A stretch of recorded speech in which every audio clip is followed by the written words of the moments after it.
રાજકોટ જિલ્લામાંથી એક અજીબો ગરીબ કિસ્સો સામે આવ્યો છે, જેમાં ભત્રીજાએ કાકાની સામાન્ય હસી મજાકમાં બોલાચાલી થતાં હત્યા નિપજાવી દીધી. આ ઘટનાથી ગામમાં ઘેરા પ્રત્યાઘાત પડ્યા હતા.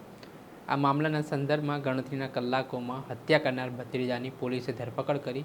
ને આને લઈને રાજકોટ ગ્રામ્યના એસપી વિજયસિંહ ગુર્જરે શું માહિતી આપી, વિગતે વાત કરી.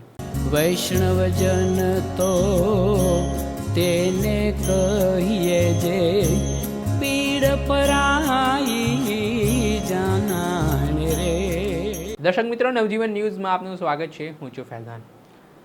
આ દિવસોમાં જે રીતે હિંસક હુમલાના બનાવો બની રહ્યા છે, લોકો પોતાનો ગુસ્સો છે તે કાબૂમાં રાખી શકતા નથી અને આવેશમાં આવીને હત્યારો વડે જે હુમલાઓ કરીને તેઓ હત્યા કરતા નજરે પડી રહ્યા છે, એક ચિંતાનો વિષય બન્યો છે. ત્યારે વાત છે રાજકોટના ભાયાવદર પોલીસ સ્ટેશન વિસ્તારમાં આવેલા પડવલા ગામની, કે જ્યાં અંદ્રેમાન નામના જે આધેડ છે તેઓ પોતાના ભત્રીજા સોહિલ સાથે પોતાના ગામ બહાર બેઠા હતા. આ દરમિયાન અંદ્રેમાન નામના જે આરોપી છે તેના કાકાએ તેની સાથે હળવી હસી મજાક કરી હશે. બસ આ બાબતને લઈને સોહિલ નામના આરોપીને આ મજાક પસંદ ના આવી ને તે ઉશ્કેરાઈ ગયો ને ઉશ્કેરાયામાં આ ભત્રીજાએ પોતાના કાકાના છાતીના ભાગે છરીના ઘા મારી દીધા. આ ઘટનામાં અંદ્રમાન નામના જે આધેડ હતા તેઓ તાત્કાલિક ઘટના સ્થળેથી દોડીને ઘરે પહોંચ્યા અને આ બાબતની જાણકારી આપતા તેમને હોસ્પિટલ ખસેડવામાં આવ્યા. જોકે વધુ પ્રમાણમાં લોહી વહી જવાના કારણે અંદ્રેમાન નામના આધેડનું મોત નીપજ્યું. ને આ ઘટના બાદ ભાયાવદર પોલીસ સ્ટેશનમાં આ મામલે ફરિયાદ છે સોહિલ નામના આરોપી સામે નોંધાઈને જેમાં હત્યા અંગેનો પોલીસે ગુનો દાખલ કરી તેની ધરપકડ પણ કરી.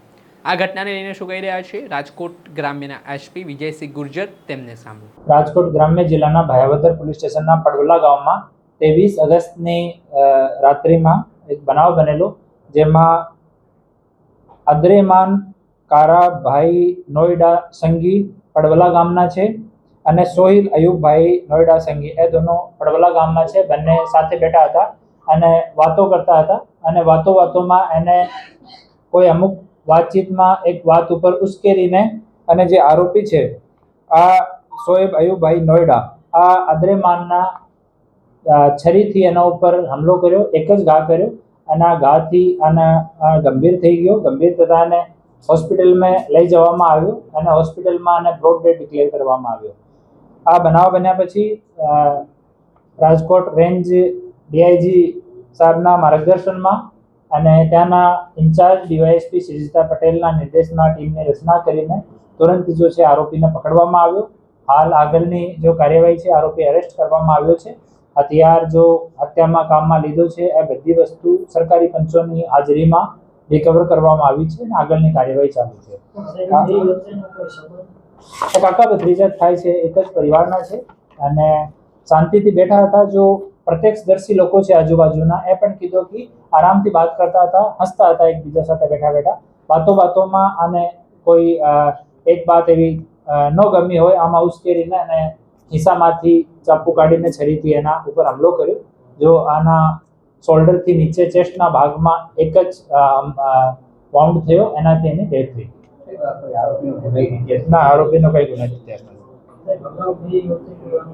ના, જૂનો કોઈ અનબનાવ પણ નથી અને ડિટેલમાં પૂછપરછ ચાલુ છે કે ઓર કોઈ આ સિવાય કોઈ બીજો કારણ હોય એના માટે પૂછપરછ પોલીસ સ્ટેશન લેવલ ઉપર ચાલુ છે. જે આપણે સાંભળ્યા હતા રાજકોટ ગ્રામ્યના એસપી વિજયસિંહ ગુર્જર, તેમણે આ ઘટનાને લઈને માહિતી આપી છે અને જ્યાં આખો હત્યાનો બનાવ સામે આવ્યો છે તે મામલે પોલીસ હવે કડક હાથે કાર્યવાહી કરીને આગળની તપાસ શરૂ કરી છે.